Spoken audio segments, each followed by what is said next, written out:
Hello student, welcome back to my channel that is smart study. तो आज मैं आपको डीएनए के फर्दर एक्सपेरिमेंट के बारे में बताऊंगी कि पहले कल जो मैंने आपको लास्ट वीडियो में जो बताया था दैट इज़ द डीएनए, कि डीएनए क्या होता है और डीएनए की फॉर्मेशन कैसे होती है। डीएनए के केमिकली इनसाइड में जो क्रोमोसोम के इनसाइड में जीन्स हैं और जीन के इनसाइड में जो डीएनए है वो डीएनए बन कैसे रहा है। एडेनिन, गुआनिन, साइटोसिन और थाइमिन की फॉर्मेशन से बन रहा है ये। तो इसके अंदर हमारी जेनेटिक इन्फॉर्मेशन स्टोर हो रही है। अब जैसे कि मैंने बताया था कि ये वॉटसन एंड क्रिक ने और एफ मिस्चर ने बताया था कि हमें डीएनए को डिस्क्राइब किया था पल्स सेल से निकाल के बताया था, ठीक है। तो अब फर्दर नेक्स्ट आ गया कि आगे साइंटिस्ट आए, उन्होंने अपने अपने एक्सपेरिमेंट परफॉर्म किए। तो उन्होंने कही हुई बात पे यकीन नहीं किया कि DNA is a genetic material. उन्होंने इस चीज़ को प्रूव करके दिखाया कि डीएनए वाकई में जेनेटिक मटेरियल होता है कि नहीं होता है। और ये दोनों जो साइंटिस्ट थे, इन साइंटिस्ट ने अपने अपने एक्सपेरिमेंट परफॉर्म किए और उन एक्सपेरिमेंट के रिजल्ट को शो किया कि ये जेनेटिक जो जीन्स हैं वही हमारा जो डीएनए है वही हमारा जेनेटिक मटेरियल है। अब यहाँ पे जो हमारे पास साइंटिस्ट आए थे, ग्रिफ्थ और हर्शी एंड चेस, दो साइंटिस्ट आए अलग अलग वेज में। तो सबसे पहले ग्रिफ्थ आया था। ग्रिफ्थ ने अपना एक्सपेरिमेंट परफॉर्म किया था इन 1928 में, ठीक है। 1928 में ग्रिफ्थ आया और उसने देखा कि सभी बोल रहे हैं कि डीएनए की फॉर्मेशन ऐसे हो रही है और डीएनए में एडेनिन गुआनिन है, उनकी आपस में ज्वाइनिंग हो रही है। तो उसने इन सब बातों को यकीन में ना करते हुए उसने अपना एक्सपेरिमेंट परफॉर्म किया और ये एक्सपेरिमेंट उसने चूहों के ऊपर किया था। उसने क्या किया ग्रिफ्थ ने 1928 में कि उसने स्ट्रेप्टोकोकस निमोनियाई लिया, दैट इज़ अ डिजीज़। ये क्या है, एक डिजीज़ है स्ट्रेप्टोकोकस निमोनियाई। इसके अंदर दो स्टेन्स होती हैं, आर स्टेन और एस स्टेन। स्ट्रेप्टोकोकस निमोनियाई के अंदर दो स्टेन्स प्रेजेंट होती हैं, R strain and S strain. अब ये जो दोनों स्टेन है इनके अंदर क्या डिफरेंस होता है। जो आर स्टेन है वो सिंपल क्या करेगी, यहाँ पे एक वायरस की तरह होती है और ये डिजीज की फॉर्मेशन करेगी, ठीक है। इसके आउटर साइड में कोई शेल या इसकी प्रोटेक्टिव कवरेज प्रेजेंट नहीं होगी। और जो एस स्टेन होगी ये क्या होगी, यहाँ पे ये जो डिजीज कॉज करेगी बट लेकिन इसकी क्या है, आउटर कवरिंग प्रेजेंट है, दैट इज द कैप्सूल। अब ये कैप्सूल है, इसके अंदर नो कैप्सूल, यहाँ पे कैप्सूल नहीं है और यहाँ पे कैप्सूल प्रेजेंट है जो उसे प्रोटेक्शन प्रोवाइड कर रहा है, दैट प्रोवाइड प्रोटेक्शन, ताकि वो इनसाइड में जाए और इनसाइड में जाके इम्यूनिटी जो है वो WBC जो सेल्स हैं वो इसको किल ना कर सके। अब इसमें उसने देखा स्ट्रेप्टोकोकस निमोनियाई के अंदर दो स्टेन प्रेजेंट थी, R strain and S strain, ठीक है। आर स्टेन के अंदर कोई कैप्सूल नहीं था, वो नॉर्मली थे। उसके अंदर अगर वो बॉडी के अंदर एंटर भी करेगा तो उससे क्या हो जाएगा, एंटर करते ही उसके जो WBCs हैं उसे क्या कर देंगे, खत्म कर देंगे बॉडी में से, ठीक है। तो वो ज़्यादा हार्म नहीं कर पाएगा और उसके जिस भी हम बॉडी के अंदर ट्रांसफ़र करेंगे तो वहाँ पे वो डिजीज़ की फॉर्मेशन नहीं कर पाएगा। बट लेकिन एस स्टेन में क्या था, एस स्टेन में एक प्रोटेक्टिव लेयर प्रेजेंट थी।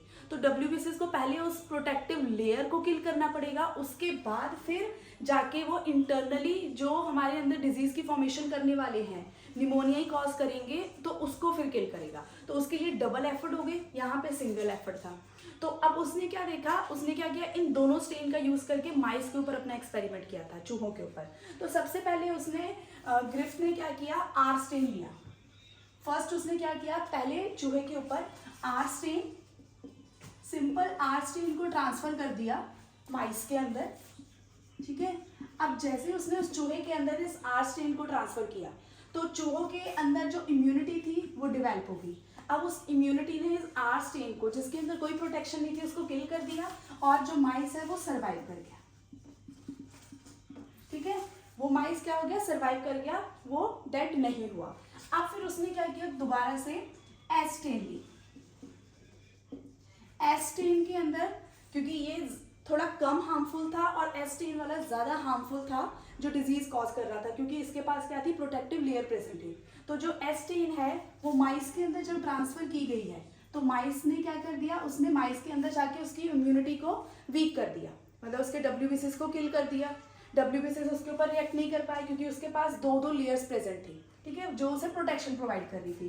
तो जिसकी वजह से उसने जो स्ट्रेप्टोकोकस निमोनिया है एस स्टेन वाला, उसने चूहों के ऊपर अटैक अटैक कर दिया और अटैक करने के बाद उसकी जो डीएनए है उसको खत्म कर दिया, ठीक है। जब डीएनए खत्म हो गया तो अल्टीमेटली चूहे क्या हो गया, मर गया यहाँ पे, ठीक है।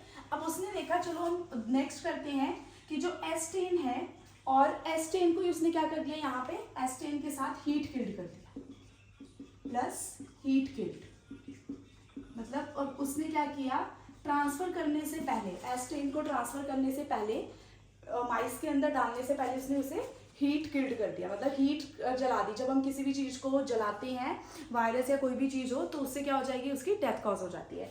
जब इसे हीट किल किया एस्टेन को, तो इसके अंदर जो ये कैप्सूल कवरिंग थी वो क्या होगी, डिस्ट्रॉय होगी। जब कैप्सूल कवरिंग डिस्ट्रॉय हो जाएगी तो उसके बाद जब वो माइस के अंदर जाएगा, माइस के अंदर एंटर करेगा, तो फिर वो भी क्या कर पाएगा, यहाँ पे ज़्यादा डिजीज नहीं कॉज कर पाएगा, जिसकी वजह से वो क्या हो जाएगा, सर्वाइव कर जाएगी लाइफ, मतलब उनकी कोई भी डेथ कॉज नहीं होगी, ठीक है। उसने ये देखा कि अगर हम एस्टेन को हीट किल कर रहे हैं, वो स्ट्रेप्टोकोकस, वो निमोनिया कॉज नहीं करेगा माइस के अंदर, जिसकी वजह से वो चूहे क्या हो गए, जिंदा रह गए। क्योंकि जब वो वहाँ पे निमोनिया नहीं बनेगा तो उनकी इम्यूनिटी स्ट्रांग रहेगी, और इम्यूनिटी क्या करेगी, उसको खत्म कर देगी वहाँ पे उस डिजीज को। फिर उसने क्या किया, चलो अब हम ऐसे करते हैं, आरस्टेन, जब उसने फोर्थ एक्सपेरिमेंट किया, आरस्टेन प्लस एस्टेन, दोनों स्टेन को यहाँ पे कंबाइन किया, प्लस हीट किल्ड। तो उसके बाद यहाँ पे उसने देखा क्या हुआ, जब माइस के अंदर इसको ट्रांसफर किया गया with the help of injection, तो फिर माइस क्या हो गया, यहाँ पे उसकी डेथ कॉज हो गई। अब ये डेथ क्यों कॉज हुई, देखिए आरस्टेन के अंदर तो कोई कैप्सूल, मतलब हम ये बोल रहे थे कि वहाँ पे कैप्सूल है ही नहीं, तो वो ज़्यादा हार्मफुल है नहीं है, बट लेकिन यहाँ पे क्या कर दिया हमने, हीट किल कर दिया। हीट किल कर दिया तो इसके बजाय यहाँ पे माइस को डेड नहीं होना चाहिए था, सर्वाइव करना चाहिए था, बट फिर भी माइस क्या होगी, इसकी डेथ कॉज होगी। तो इसका रीजन क्या था, यहाँ पे रीजन बिहाइंड इज दिस कि यहाँ पे उन्होंने बोला कि जब आर और एस्टेन आपस में कंबाइन हुई है, तो आर और एस्टेन ने क्या कर दिया, कैप्सूल की फॉर्मेशन कर दी है। कैप्सूल मतलब प्रोटेक्शन, मतलब दोनों क्या हो गए, यहाँ पे दुश्मन दुश्मन दोस्त बन चुके हैं। चाहे उनकी हीट किलिंग कर रहे हैं, बट लेकिन फिर भी क्या हो रही है, दुश्मन दुश्मन क्या हो रहे हैं, आपस में दोस्त बन गए, जिसकी वजह से इन्होंने क्या किया, उस माइस को इफेक्ट किया ज़्यादा हार्मफुली, क्योंकि दो यहाँ पे स्टेन आपस में कंबाइन करके डाली जा रही है, जिसकी वजह से क्या हो गया, ये माइस के अंदर जब ट्रांसफर किया गया तो उसकी वजह से माइस के अंदर निमोनिया कॉज हो गया, और उस निमोनिया ने उनके WBCs और DNA को क्या कर दिया, यहाँ पे इन्फेक्ट कर दिया, जिसकी वजह से माइस की डेथ कॉज हो गई। तो ये था यहाँ पे ग्रिफ्ट का एक्सपेरिमेंट। तो उसने ये प्रूव कर दिया DNA is a genetic material, मतलब ये जितने भी यहाँ पे जो ये एक्सपेरिमेंट किए गए थे, वो उनके DNA के अंदर उस डिजीज को डाला गया था, मतलब उसके जीन्स को चेंज कर दिया था। अगर हम उसके डीएनए के अंदर चेंजेस कर रहे हैं, तो अल्टीमेटली वो डीएनए के अंदर जो चेंज होंगे उसकी वजह से उस पर्सन के ऊपर या फिर जिसके ऊपर भी हम एक्सपेरिमेंट कर रहे हैं उसके ऊपर इफेक्ट पड़ेगा। तो that show DNA is a genetic material. तो यहाँ पे ग्रिफ्ट ने ये प्रूव कर दिया कि हाँ, डीएनए क्या है, हमारे पास जेनेटिक मटेरियल है। क्यों है जेनेटिक मटेरियल, क्योंकि जब हम डीएनए के अंदर कोई भी चेंजेस कर रहे हैं, तो वो चेंजेस अल्टीमेटली उसके अंदर हो रहे हैं, और अंदर होने के बाद अगर कोई भी डिजीज है तो वो डिजीज उसे हार्म करेगी, और अल्टीमेटली उस पर्सन की डेथ कॉज हो जाएगी। तो ये एक्सपेरिमेंट उसने चूहों के ऊपर परफॉर्म किया था, जिसके बाद हैंस उसने प्रूव कर दिया कि DNA is a genetic material. अब आया उसके बाद हर्शी एंड चेस, वो उन्होंने भी देखा कि यहाँ पे वॉटसन ने अपना मॉडल प्रोवाइड किया है डीएनए के लिए, कि डीएनए क्या होता है यहाँ पे कि लीनियर है, क्वाइलिन में है, और डीएनए के जो है वो सारे के सारे बेस पेयर्स हैं, कंपोनेंट्स हैं जो हमारी इंफॉर्मेशन स्टोर कर रहे हैं, डेक्स्ट्रो रोटेटरी है या फिर एंटी पैरेलल है, जो कि मैंने आपको डीएनए वाले उसमें करवाया था, ठीक है। अब यहाँ पे उन्होंने क्या देखा, हर्शी एंड चेज आए, उन्होंने 1952 में अपना एक्सपेरिमेंट परफॉर्म किया था। These are the two scientist, Hershey and Chase अलग अलग दो साइंटिस्ट थे, दोनों ने आपस में मिलकर एक्सपेरिमेंट परफॉर्म किया था। अब ये एक्सपेरिमेंट था bacteriophage, that is the virus. अब उन्होंने ये वायरस जो है वो असर्शिया कोलाई के ऊपर ट्रांसफर करवाया था। अब उनका भी यही एक्सपेरिमेंट था, उन्होंने भी यही फाइंड आउट करना था कि डीएनए जेनेटिक मटेरियल है कि नहीं है। अब इस एक्सपेरिमेंट में भी उन्होंने क्या किया, बैक्टीरियोफेज को लिया। बैक्टीरियोफेज इज अ वायरस जिसके पास यहाँ पे डीएनए प्लस प्रोटीन की कवरिंग प्रेजेंट होती है, ठीक है। अब जो हर्शी एंड चेज है उन्होंने यहाँ पे ये बताया दैट इज द बैक्टीरियोफेज,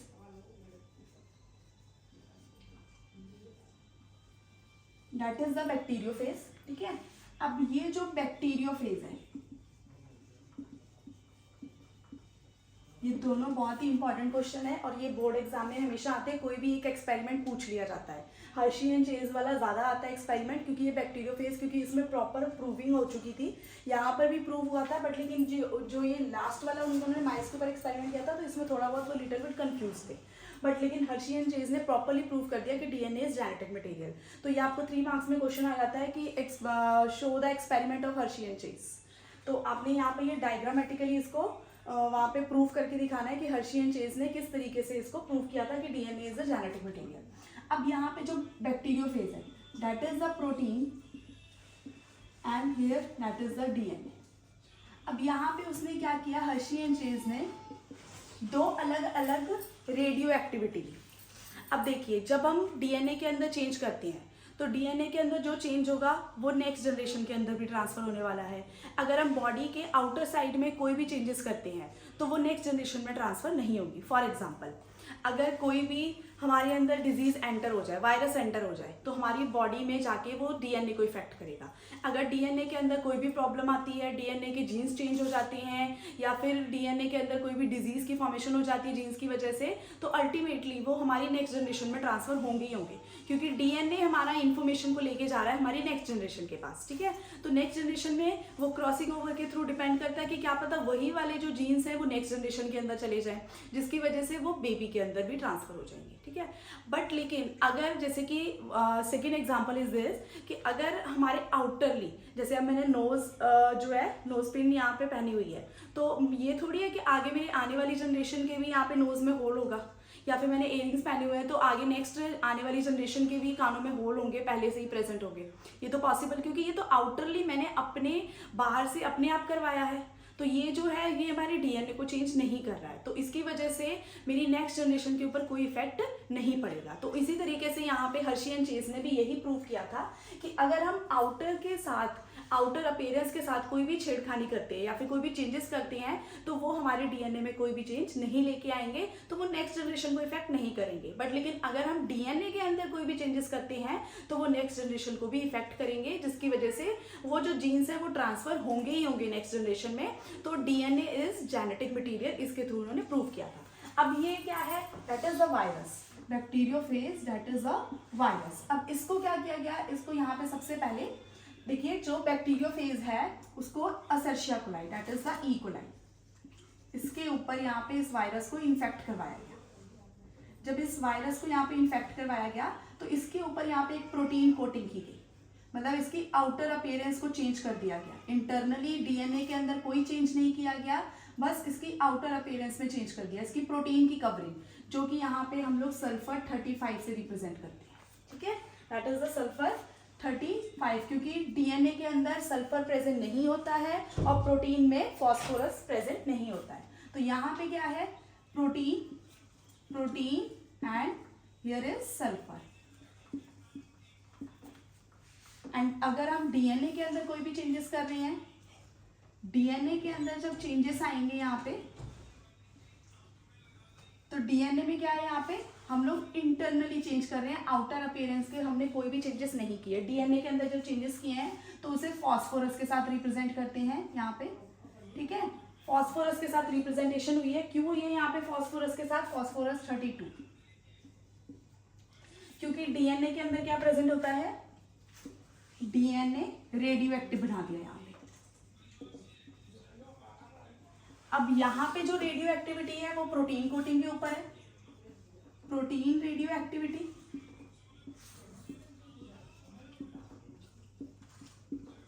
और यहाँ पे जो हमारे पास रेडियो एक्टिविटी है वो डीएनए के अंदर है। बस इस चीज को याद रखना, here is the protein, protein मतलब जो बैक्टीरियोफेज है उसकी कवरिंग के ऊपर क्या किया गया है, रेडियो एक्टिविटी प्रोवाइड की गई है सल्फर के साथ, क्योंकि जब हम प्रोटीन के अंदर चेंजेस करेंगे तो वो सल्फर प्रोटीन के अंदर प्रेजेंट होगा, डीएनए में नहीं होगा। और फॉस्फोरस के साथ क्यों किया गया डीएनए को, क्योंकि डीएनए के अंदर फॉस्फोरस प्रेजेंट होता है, सल्फर प्रेजेंट नहीं होता है। तो डीएनए के अंदर जो रेडियो एक्टिविटी डाली गई है वो हमने यहाँ पे उसके जीन्स के अंदर चेंजेस किए। ठीक है, अब वो साइंटिस्ट ने ये यहाँ पे देखा कि जो हम बैक्टीरियोफेज ले रहे हैं असर्शिया कोलाई के अंदर दोनों को ट्रांसफर किया गया, पर लेकिन चेंजेस क्या थे, यहाँ पे प्रोटीन की कवरिंग थी जिसके अंदर चेंजेस है, यहाँ पे डीएनए के अंदर। जब ये असर्शिया कोलाई के अंदर गए तो इन्होंने क्या किया, अपने मल्टीपल कॉपीज की फॉर्मेशन कर दी।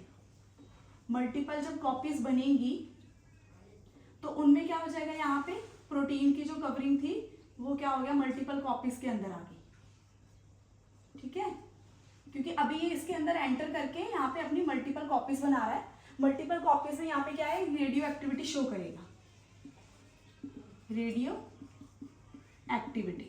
ठीक है, अब जब यहाँ पे ये रेडियो एक्टिविटी शो कर रहा है, अब फर्दर जब ये नॉर्मल सेल को इन्फेक्ट करेगा, अब यहाँ से ये बाहर आ गया, इसमें से बाहर आया, जब ये नॉर्मल डीएनए नॉर्मल है, जस्ट ओनली प्रोटीन के ऊपर क्या है, कवरिंग है, इसकी प्रोटीन की कवरिंग है, यहाँ पे रेडियो एक्टिविटी है प्रोटीन की, रेडियो एक्टिव प्रोटीन।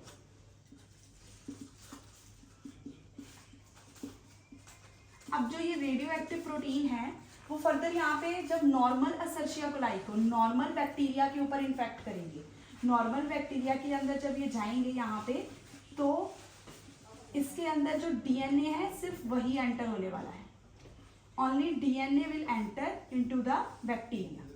तो ये जो बैक्टीरिया जब अंदर होगा तो उसके बाद जब यहाँ पे फॉर्मेशन होगी, जब फॉर्मेशन होगी बैक्टीरियोफेज जो बनेंगे वो बैक्टीरियोफेज नॉर्मल बैक्टीरियोफेज होंगे, उनके अंदर कोई भी कवरिंग के अंदर चेंजेस नहीं आएंगे। क्यों नहीं आएंगे, क्योंकि हमने यहाँ पे प्रोटीन की कवरिंग चेंज की थी, ना कि डीएनए को चेंज किया था। तो ये यहाँ पे फिर नॉर्मल बैक्टीरियोफेज की फॉर्मेशन हो जाएगी। Here is the normal bacteriophage, normally बन जाएंगे यहाँ पे बैक्टीरियोफेज की फॉर्मेशन होगी यहाँ पे नॉर्मल। अब ये जो नॉर्मल बैक्टीरियोफेज है, अब नेक्स्ट क्या हो जाएगा, उन्होंने फिर यहाँ पे देख लिया कि बैक्टीरियोफेज जब प्रोटीन के अंदर हम चेंजेस कर रहे हैं तो इंटरनली कोई चेंजेस नहीं आएंगे, जस्ट ओनली एक्सटर्नली चेंजेस, वो आगे से आगे ट्रांसफर नहीं होंगे नेक्स्ट जनरेशन के अंदर। अब देखा कि जब हम लोग डीएनए की रेडियो एक्टिविटी के अंदर चेंजेस लेके आ रहे हैं, तो फॉस्फोरस P32 उसके साथ रिप्रेजेंट किया गया। तो ये जो डीएनए है जब यहाँ पे एंटर करेगा, इसके अंदर जो जाएगा तो उसके पास रेडियो एक्टिविटी प्रेजेंट होगी, क्योंकि डीएनए के अंदर चेंजेस आई हैं। तो यहाँ पे ये जो रेडियो एक्टिविटी है इस बैक्टीरियोफेज के अंदर एंटर हो चुकी है। तो ये मल्टीप्लिकेशन हो रही है, यहाँ पे मल्टीप्लाई कर रहा है, multiplication radio activity in DNA.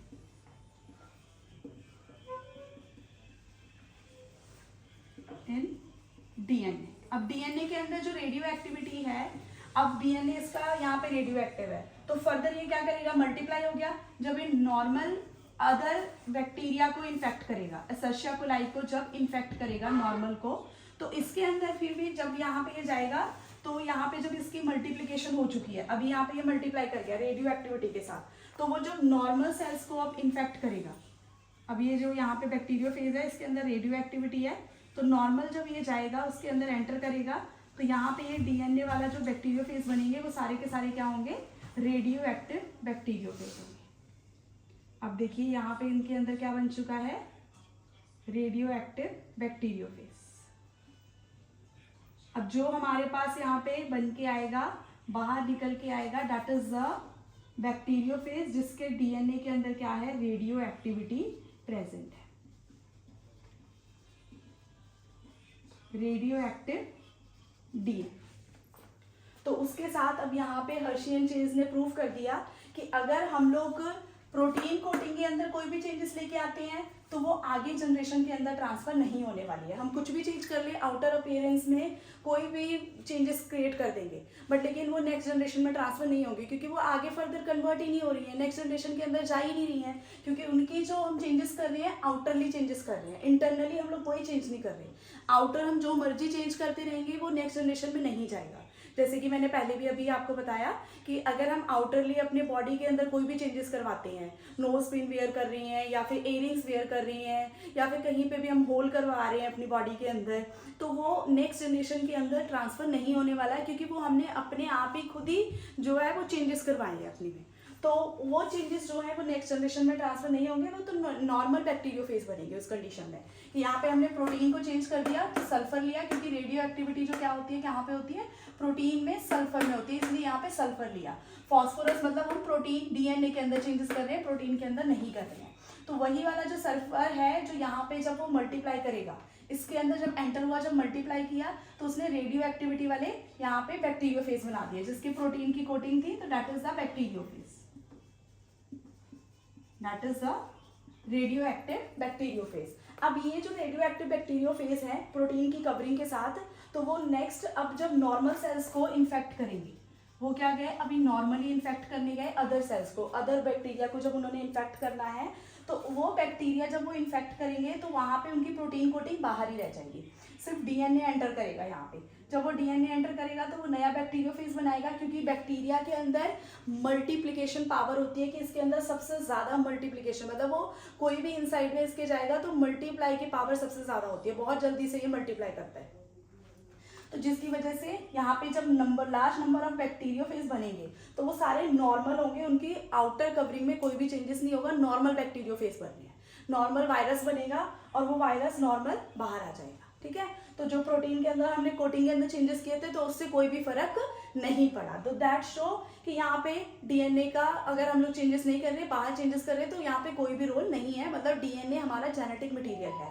फिर उसने फिर ये एक्सपेरिमेंट परफॉर्म किया था, उसने देखा कि फॉस्फोरस के साथ जब हम लोग डीएनए के इंटरनली, जब हम डीएनए के अंदर कोई भी चेंजेस करेंगे तो वो डीएनए क्या करेगा, आगे फर्दर नेक्स्ट जनरेशन के अंदर ट्रांसफर होना ही होना है, क्योंकि यहाँ पे फॉस्फोरस है डीएनए के अंदर, ये याद रखना डीएनए के अंदर फॉस्फोरस होता है, तो इसलिए यहाँ पे ये फॉस्फोरस 32 लिया है। जब ये यहाँ पे अंदर एसर्शिया कोलाई में जाएगा तो मल्टीप्लाई करेगा, मल्टीप्लाई क्योंकि रेडियो एक्टिविटी है, डीएनए के अंदर चेंजेस है तो वो डीएनए के अंदर चेंजेस यहाँ पर भी जाएंगे, तो radio active in DNA bacteriophage बन जाएगा यहाँ पे, that is the bacteriophage, radio active bacteriophage. अब ये जो बैक्टीरियोफेज है जब फर्दर नॉर्मल एसर्शिया कोलाई को, नॉर्मल ई कोलाई को जब यहाँ पे इन्फेक्ट करेगा, क्योंकि डीएनए के अंदर चेंजेस थे, रेडियो एक्टिविटी थी, तो डीएनए अंदर एंटर गया, बाहर की कोटिंग से कोई मतलब नहीं है, अंदर एंटर हुआ यहाँ पे, तो जो ये डीएनए एंटर होगा तो इसके अंदर रेडियो एक्टिविटी है, वो वही रेडियो एक्टिव वाले ही क्या बनाएगा यहाँ पे बैक्टीरियोफेज बनाएगा। Here is the radioactive bacteriophage। अब ये radioactive bacteriophage जब बाहर आएंगे तो अदर सेल्स को इसी तरीके से इन्फेक्ट करेंगे और नेक्स्ट जनरेशन के अंदर वो रेडियो एक्टिविटी क्या हो जाएगी, ट्रांसफर होती चली जाएगी। तो that is the experiment of Hershey and Chase and Griffith experiment, जो कि आपको एग्जाम में हर बार ये पूछे जाते हैं क्वेश्चन, दोनों के दोनों बहुत इंपॉर्टेंट क्वेश्चन है, क्योंकि इन्होंने ही यहाँ पे प्रूव करके दिखाया था कि डीएनए क्या होता है, हमारे अंदर जेनेटिक मटीरियल होता है। अदरवाइज मतलब हम लोग कहीं भी बातों पे मान लेते हैं, बट लेकिन साइंटिस्ट कहीं क्या होते हैं, वो प्रूव करते हैं कि नहीं हम मानेंगे नहीं, हम प्रूव करके दिखाएंगे कि एक्चुअल में है डीएनए जेनेटिक मटेरियल या फिर नहीं है। तो उन दोनों ने अपने अपने एक्सपेरिमेंट के थ्रू ये यहाँ पे प्रूव करके शो कर दिया कि डीएनए हमें क्या कर रहा है, अगर हम डीएनए के अंदर कोई भी चेंजेस करेंगे तो वो जो चेंजेस हैं वो हमारी नेक्स्ट जनरेशन में ट्रांसफर होंगे ही होंगे, और जिसकी वजह से जो डिजीज़ हैं या फिर कुछ भी प्रॉब्लम्स क्रिएट हो जाती हैं वो सारी डीएनए की वजह से होती है। जैसे कई बच्चों में डाउन सिंड्रोम हो गया, लाइनीफेल्टर सिंड्रोम हो गया, या फिर कोई और प्रॉब्लम्स आ जाती हैं, वो सारी प्रॉब्लम डीएनए की वजह से ही होती है। अगर हमारे अंदर डीएनए नॉर्मल है, जो हमारे पेरेंट्स से ट्रांसफर होकर आ रहा है, तो नॉर्मली हमारे अंदर क्या होगा, डीएनए वो नॉर्मल रहेगा और नेक्स्ट जनरेशन में भी नॉर्मल ट्रांसफर होगा। तो उसमें जो हमारी इन्फॉर्मेशन है वो इन्फॉर्मेशन हमारी नेक्स्ट से नेक्स्ट जनरेशन में इसी तरीके से ट्रांसफर होती रहेगी। अगर कोई भी प्रॉब्लम आ रही है पेरेंट्स में, फादर में या मदर में, वो नेक्स्ट जनरेशन में जब वो ट्रांसफर होंगी तो उसके थ्रू क्या हो जाएगा, यहाँ पे ये उस जनरेशन में भी, अदर जनरेशन में भी इफेक्ट होगा। तो इसी तरीके से ग्रिफ्थ ने भी अपने एक्सपेरिमेंट को प्रूव करके दिखाया था चूहों के थ्रू कि अगर वो वहाँ पे स्टेन्स के अंदर अगर हार्मफुल ज़्यादा स्टेन वो इंट्रोड्यूस करवा रहा है चूहे के अंदर, तो वो क्या करेगा, वहाँ पे वायरस कॉज कर देगा। जब ज़्यादा कोई भी चीज़ हार्मफुल होगी, हमारे ऊपर भी इफेक्ट करती है, तो बहुत जल्दी से हमारी बॉडी क्या हो जाती है, इन्फेक्शन कॉज हो जाती है, तो हमें बीमारियाँ जल्दी लग जाती हैं। तो इसी तरीके से चूहे में था जो निमोनिया, स्ट्रेप्टोकोकस निमोनिया है, वो निमोनिया बहुत जल्दी से कॉज कर रहा था एस्टेन, क्योंकि उसके पास कैप्सुलिक कवरिंग थी जो उसे प्रोटेक्शन प्रोवाइड कर रही थी। बट आर स्टेन के पास कोई कवरिंग नहीं थी, जिसकी वजह से वो जल्दी से किल हो रहे थे। हमारी डिपेंड करता है हमारी इम्यूनिटी कैसी है, जितनी स्ट्रांग हमारी इम्यूनिटी होगी उतना ही हम लोग जो है वो बीमारियों से लड़ सकते हैं, और जितनी हमारी वीक इम्यूनिटी होगी उतना ही क्या हो जाएगा, हम बीमारियों से नहीं लड़ पाएंगे, और अल्टीमेटली वो बीमारियां हमारे ऊपर इफेक्ट करके और उस पर्सन की बॉडी को क्या कर देंगी, डिस्ट्रॉय कर देंगी। तो ये दोनों एक्सपेरिमेंट के थ्रू उन्होंने प्रूव कर दिया कि DNA is a genetic material, और डीएनए की फॉर्मेशन जो है एडेनिन, गुआनिन, साइटोसिन और थायमिन से हो रही है, और डीएनए के अंदर कोई चेंजेस आएंगे तो नेक्स्ट जनरेशन में वो ट्रांसफर होंगे ही होंगे।